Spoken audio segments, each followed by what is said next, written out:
Ethics are a way for a business to show goodwill to the public, but usually that goodwill comes at a cost. Over these past few weeks, I have done research into how ethics are not beneficial for a company that is growing or even settled in. If someone were to bring about change in the business world, an idea needs to be widely recognized, and seeing that most of my peers around me in this current comms class are mostly business majors, I can bring about greater change in the business world by spreading it to the people around me. Now, let's face it, ethics are a nice gesture, but ultimately prove useless for how much they slow the business profit-wise and organization-wise. And so we should try to reform it by removing ethics from the equation. Today I shall cover ethics that some companies might neglect first. Second, I shall focus on what companies do when they don't have the time for ethics. Now that I've covered the plan for the speech, let's get to the point. Now, companies feel the need to train staff to make sure that they have a good way to experience and move on with ethics that may or may not be used at the company.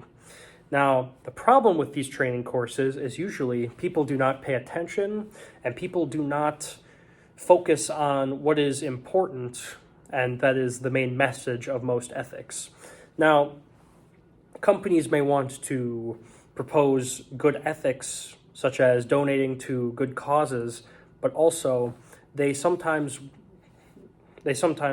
deal with problems among rank and file in which people do not care about said causes that are being supported by the company, along with just kind of overall profit losses just due to donating to causes that may or may not help what is going on in the world right now. Now, let's look at two companies with roughly the same value and let's look at their stock prices to see how profitable each one is. Now, I will point out, one focuses on mostly profit and somewhat throws money towards people in need, but usually just focuses on being as profitable as possible, while the other focuses on throwing money towards causes and training their staff so that they are as ethical as possible. I'm talking about Google versus Waste Management, Inc. Now, if you look, Google stock, while it has been going down due to the current pandemic, is still roughly pretty expensive compared to Waste Management, Inc., which is only at $100 or so, as opposed to Google, which is at $1,000. Now, granted, it's still a different business valuation, but Google, who is focused on profits, is a lot more profitable just due to the fact that they do not focus on training and they don't waste their time when hiring and just focus on making as much money as possible.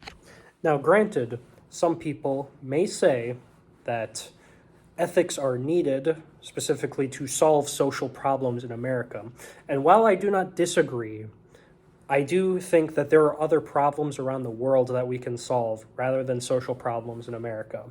Because, like I said, Google is profitable, and they do throw some money to the way of people that need it, but they do not throw it to causes that may or may not use that money incorrectly.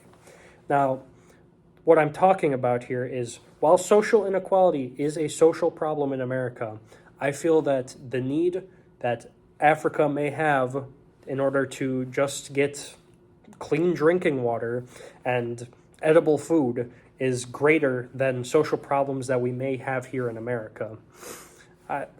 And I think that that is definitely a fair argument.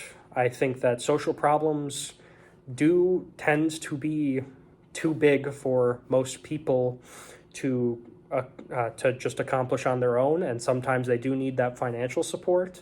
But I also believe that with the help of big companies that just throw some money their way, they can do a lot with that, and I think that we just need to verify those people before we throw too much money their way, because then they just might misuse that, and then we might get situations where fraudulent fundraisers arise, and all of a sudden there are these fundraisers that get millions and millions of dollars, and instead of going to the cause that they want to support, such as getting women equal pay in the workplace, it will just only go to line their pockets, essentially. And while I don't say that that happens with every single organization, I'm saying that that happens with a decent amount of organizations. And that is why I think that ethics needs to be vetted more instead of just people throwing their money away. Or I think that we need to work on finding official fundraisers that everyone can get behind and support, where the leader of said fundraiser has to go through a rigorous vetting process in order to have these companies donate such large sums of money to help them out. Now, you may not believe me, even though I've done all the research and presented other arguments, but I believe that my mother is also a good source for this, as she is upper management in an insurance company called MGIC. They do home mortgages and insurance all in that area. And so I basically asked her, what causes does this company support? And she said homeless shelters. She also said that she feels that while it is a good thing to support, she feels that there is other places where money is spent that does not go to help departments, which then can in turn hurt profits, such as the IT department, which has MGIC currently has an underdeveloped website, and they also do not have good distribution among the employees, specifically because they tried distributing laptops for people that wanted to work at home and they could not, mostly due to supply chain issues, but also due to the fact that they cannot afford to pay high prices in order to get in front of the line to get said laptops. In conclusion, ethics are simply too slow for today's competitive business landscape. I would suggest that we all focus on other important things, such as supporting an underdeveloped country such as Africa or other countries in the Middle East. And businesses should just focus on easy-to-profit ways so that they can donate more money to underdeveloped countries such as Africa, rather than small actions that gave them a small amount of publicity within America. And if this message changed your perception on how you may view ethics as a whole, then that means that change is still possible in today's highly optimized world. And I thank you for that.